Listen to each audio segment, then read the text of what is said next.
क्या कभी आपने सोचा है कि हम सब दिन रात जिस परमात्मा को बाहर ढूंढ रहे हैं वो हमारे कितने करीब है।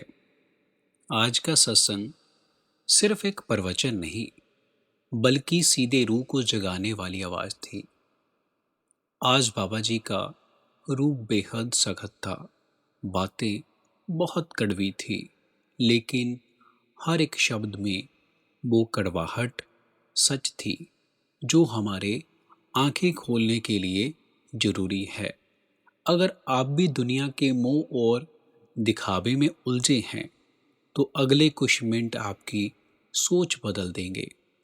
इस वीडियो को अंत तक पूरा देखिएगा, क्योंकि आज रूहानी सफ़र की वो बातें सामने आएंगी जो सीधा दिल तक असर करती हैं। भंडारे का पावन दिन था, संगत का सैलाब उमड़ पड़ा था। भीड़ इतनी ज़्यादा थी कि शुरुआत में बैठने की सही व्यवस्था ना होने के कारण बहुत से भाइयों को और मुझे भी पीछे बैठने का मौका मिला। बाबा जी ठीक 8:20 पर स्टेज पर आए, और जैसे ही बाबा जी स्टेज पर आए तो पंडाल में सारी संगत शांत हो गई और बाबा जी को देखने लगी। और उनकी एक झलक पाते ही संगत का सारा कष्ट जैसे कपूर की तरह उड़ गया हो। सत्संग की शुरुआत से पहले पाठी जी के द्वारा शब्द पढ़ा जा रहा था, जो शब्द था कि नदियाँ गहरी नाव पुरानी किस बिद उतरूं पार।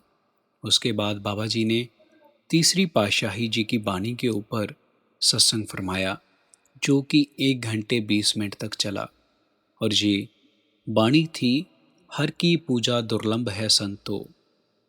बाबा जी ने आज हमारी सबसे बड़ी कमजोरी पर चोट मारी है।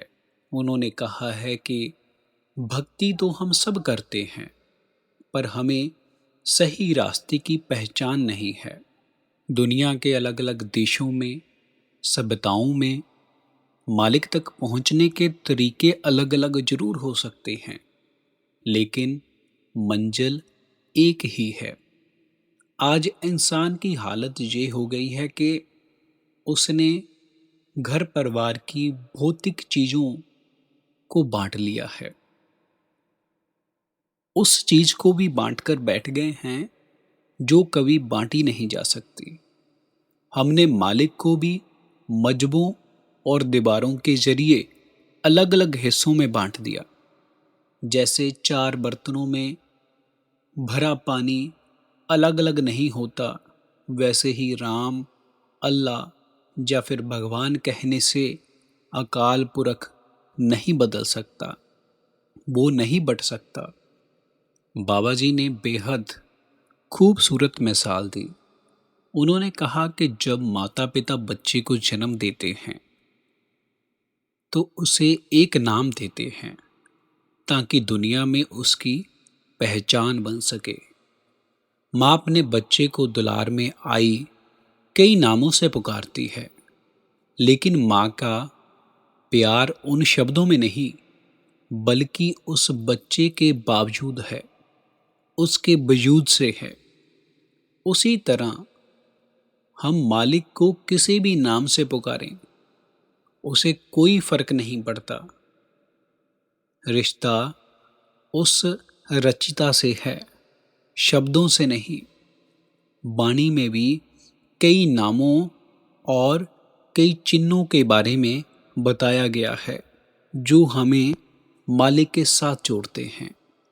बाबा जी ने साफ शब्दों से हमें सचेत किया कि परमात्मा बातों या दावों से नहीं मिलता, उसके लिए करनी करनी पड़ती है, यानी कर्म करने पड़ते हैं। हम अपने बच्चों से या फिर अपने माता पिता से कितना प्रेम करते हैं, उसे शब्दों में नहीं नाप सकते। इसकी असली गहराई तब समझ आती है जब इंसान खुद उस दौर से गुजरता है। वो मालिक हमारे अंतर बैठा है, लेकिन हमारी नज़रें हमेशा बाहर भटकती रहती हैं। वाणी कहती है कि हर दिल उस सच्चे मालिक का आसन है। जिसका दिल साफ होगा वही उस नूर को प्रकट कर पाएगा। आप जी ने आगे कहा कि हमें मांगना बंद करना चाहिए और कदर करनी चाहिए। वो बिन मांगे सब कुछ जानता है। हमारी आदत सिर्फ मांगने की है। बाबा जी ने हमें चेतावनी दी कि हमें पहले ही औकात से ज़्यादा दिया गया है, पर हम उसकी कदर करने की बजाय पाने की हवस में खुद को कर्मों के जाल में फंसा लेते हैं। उन्होंने एक सुंदर उदाहरण दिया। यदि पानी का गिलास पहले से लबालब भरा हुआ है और आप उसमें और पानी डालोगे तो वो बाहर ही झलक कर गिरेगा।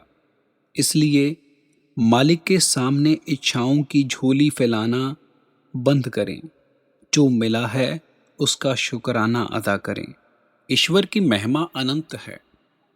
कोई भले ही ढोंग करे कि उसने समुंदर की बूंदें या फिर सूरज की किरणें गिन ली हैं, पर कोई ये दावा नहीं कर सकता कि उसने मालिक को पूरी तरह से समझ लिया है।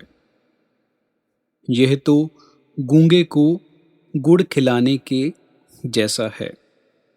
जब आप गूंगे से पूछेंगे कि गुड़ कितना मीठा है या इसका स्वाद कैसा है, वो गुण के बजाय कुछ बयान नहीं कर सकता। परमात्मा सिर्फ अंदर के अनुभव से ही महसूस होता है। जब संत धरती पर आते हैं तो वह हमारे ऐब या फिर गलतियां नहीं देखते, बल्कि हमारे भीतर छिपे उस मालिक के नूर को देखते हैं। अच्छी संगत का असर अच्छा होता है और बुरी का बुरा होता है। अगर हम संतों गुरुमुखों की राह पर चलेंगे तो मन में सात्विकता आएगी।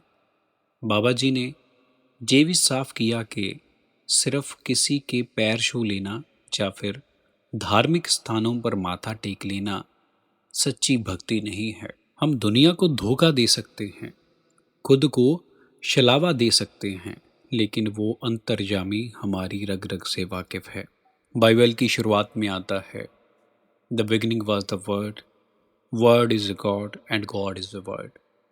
इस पूरी कायनात को उसी एक शब्द या फिर नाम की क्रिएटिव पावर से रचा गया है।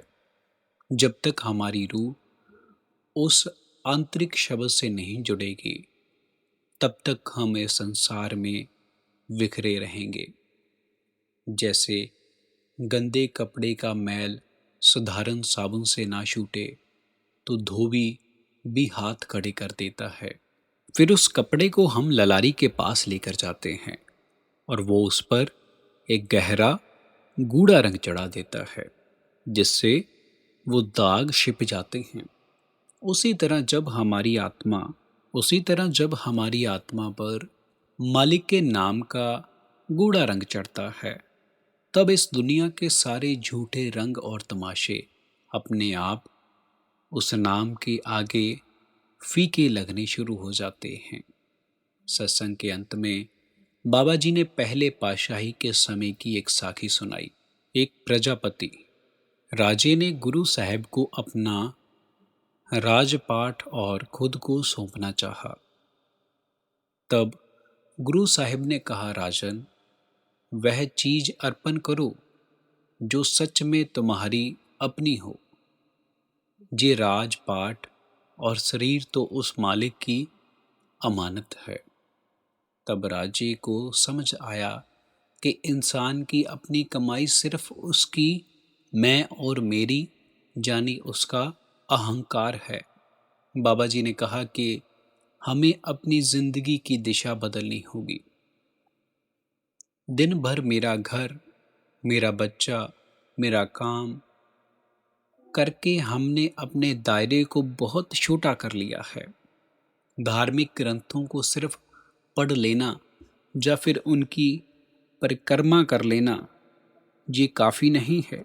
जैसे मानो आप सुबह से खाने की किताबें पढ़ रहे हैं। उन किताबों को पढ़ने से आपकी भूख शांत नहीं हो सकती। वैसे ही वाणी को अपने जीवन में उतारे बिना आपका उद्धार नहीं हो सकता। जैसे मानो आप सुबह से खाने की किताबें पढ़ रहे हैं, उन किताबों को पढ़ने से आपकी भूख शांत नहीं हो सकती। वैसे ही वाणी को अपने जीवन में उतारे बिना आपका उद्धार नहीं हो सकता। वो सच्चा नाम, वो सच्चा सरोवर हमारे अंदर है। हमें उसको बाहर नहीं ढूंढना चाहिए। जब हमारी अंतर की आंखें खुलेंगी, तब उस अनहद नाद का अनुभव होगा। तो चारों जुगों में गूंज रही वो आवाज हमारे कानों में पड़ेगी। जैसे मानो आप सुबह से खाने की किताबें पढ़ रहे हैं, उन किताबों को पढ़ने से आपकी भूख शांत नहीं हो सकती।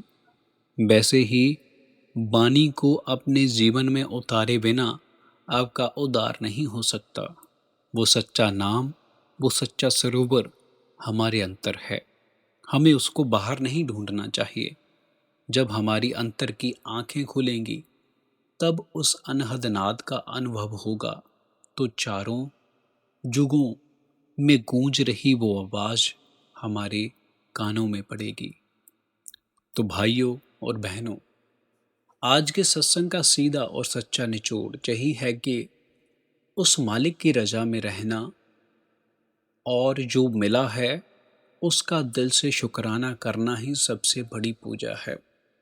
आइए आज से हम अपनी मैं और अहंकार को छोड़कर उस एक परमात्मा के नाम में रंगने की कोशिश करें।